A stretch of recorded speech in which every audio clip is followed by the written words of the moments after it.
Ce projet Cyrénée, François Tate. Merci, Monsieur le Président. Ma question s'adresse à Maria Giudice, conseillère exécutive.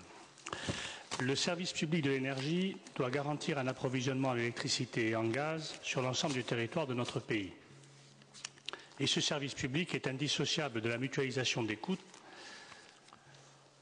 de raccordement au réseau public qui date de 1946 et qui a été institutionnalisé récemment par la loi du 10 février 2000, laquelle a clairement posé le principe de péréquation tarifaire. Cela vise à compenser, entre autres, les inégalités géographiques entre régions françaises et symbolise ainsi l'égalité des citoyens devant le service public en concourant à la cohésion sociale, en luttant contre les exclusions et en garantissant un développement équilibré des territoires dans le respect de l'environnement. En raison de cette péréquation, le tarif de vente de l'énergie en Corse était et reste inférieur au coût de production et de distribution.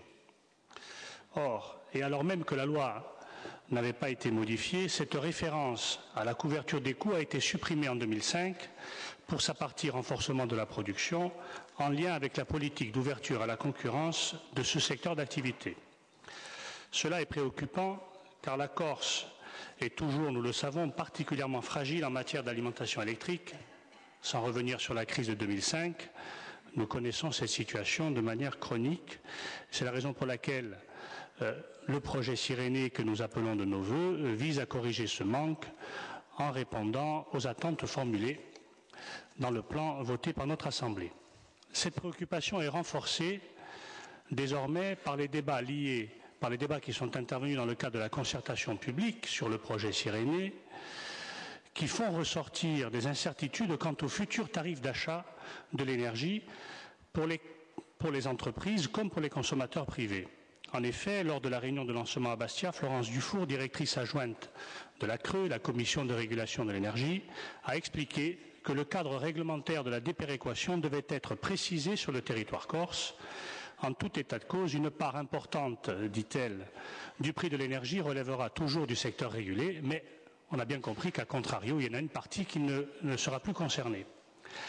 Ainsi, et à l'heure où l'EDF ou les entreprises souhaitent une forte hausse des tarifs sur les 5 prochaines années, on peut craindre que sur le long terme, voire le moyen terme, le prix de l'énergie en Corse augmente bien au-delà du tarif réglementé pour rejoindre son coût réel.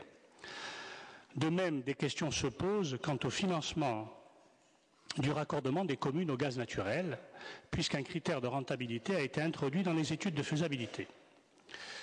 Alors, si notre collectivité est légitimement soucieuse d'assurer la sécurité d'approvisionnement énergétique de notre île, dans les meilleures conditions de protection de l'environnement et de sauvegarde des emplois locaux, nous ne pouvons, par choix énergétique, nous retrouver hors du système garantissant des prix régulés aux consommateurs et aux entreprises. En effet, la Corse est l'une des régions françaises où le taux de pauvreté, malheureusement, est très élevé et où toute hausse des tarifs, par conséquent, dans le secteur énergétique se répercuterait directement et d'autant plus fort sur le pouvoir d'achat de nos concitoyens. De ce fait, pouvez-vous nous éclairer, et ce n'était pas une formule de circonstance, Madame la conseillère exécutive, sur les marges de manœuvre dont nous disposons et sur les mesures que vous pourriez mettre en œuvre ou que vous comptez mettre en œuvre afin d'éviter toute flambée des prix de l'énergie en Corse. Je vous remercie. Merci. La parole est à l'exécutif. Merci, Monsieur le Conseiller, Monsieur le Président, Mesdames et Messieurs les conseillers. Nous sommes dans une semi-pénombre, effectivement, et je vais tenter de vous éclairer en vertu des éléments dont nous disposons à ce jour sur un sujet qui est extrêmement complexe, mais néanmoins sur lequel il nous faut, sans nul doute, obtenir des garanties. C'est primordial. Vous avez fait référence à des modifications législatives. Je vous rappelle simplement deux lois. D'abord, la loi de programme d'orientation de la politique énergétique de juillet 2005, qui énonce notamment que, s'agissant du transport et de la distribution de l'énergie, il importe de développer les réseaux de transport et de distribution d'électricité et de gaz naturel afin de concourir à l'aménagement équilibré du territoire et garantir la sécurité d'approvisionnement de chaque région française.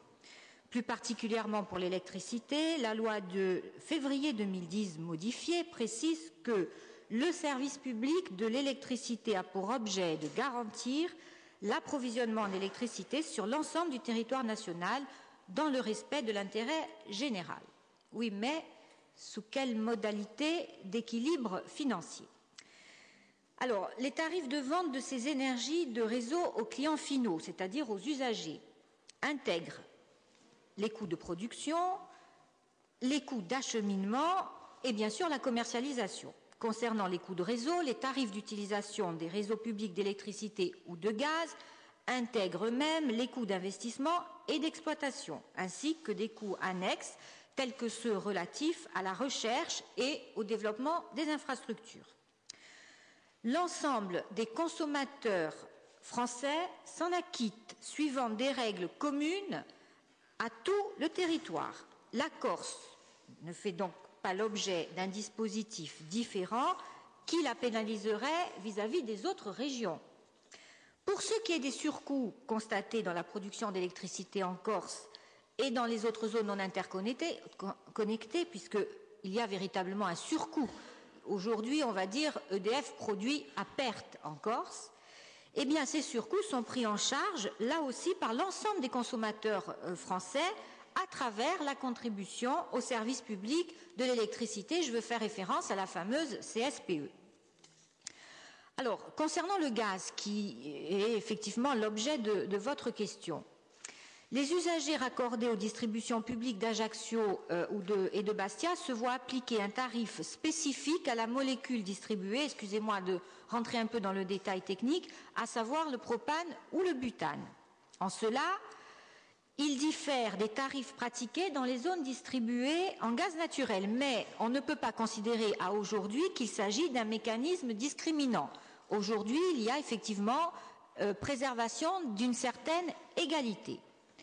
Concernant maintenant plus particulièrement la déclaration de la directrice adjointe de la Commission de régulation de l'énergie, à laquelle vous avez fait référence et que nous avons entendue ensemble à l'occasion de la réunion de concertation à Bastia.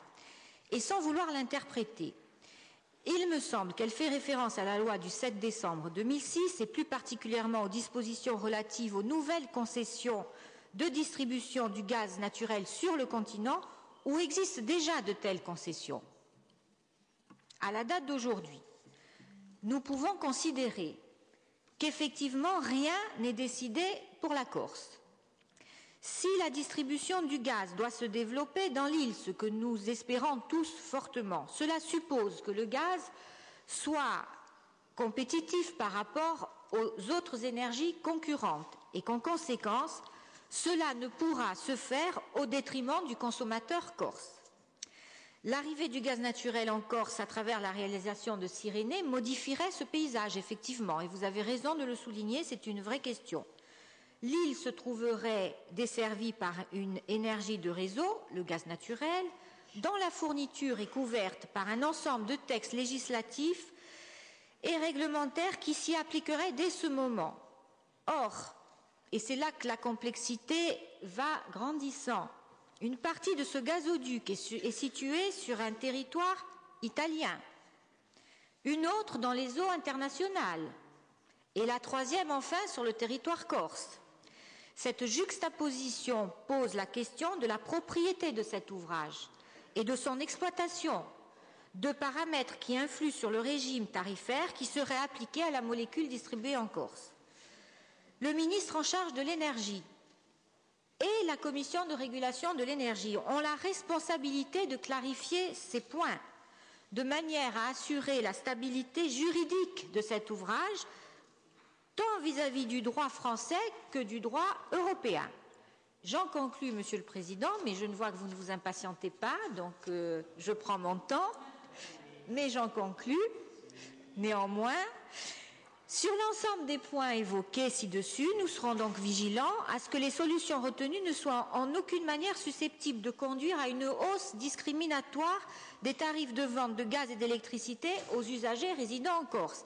À cet effet, nous nous proposons bien sûr d'interroger le ministre en charge de l'énergie et le président de la Commission de régulation de l'énergie pour qu'ils nous indiquent quelles seront les garanties apportées afin que les dispositifs réglementaires et tarifaires qui pourraient être mis en œuvre ne conduisent pas à une situation de discrimination. Et pour conclure, en termes de calendrier, je vous dirai très brièvement, si nous faisions un rétroplanning, nous pourrions avoir comme objectif que du gaz soit dans les tuyaux en 2015. Pour cela, il faut que les tuyaux soient achetés et commandés en 2013. Et donc, il faudra que les grands équilibres économiques et financiers soient finalisés à la fin de l'année 2012. Nous avons d'ores et déjà posé un certain nombre de questions. Nous nous donnons cet objectif-là pour avoir tous les éléments de visibilité sur un sujet qui, vous en conviendrez, est relativement complexe. Je vous remercie. Dernière question, Fabienne, réponse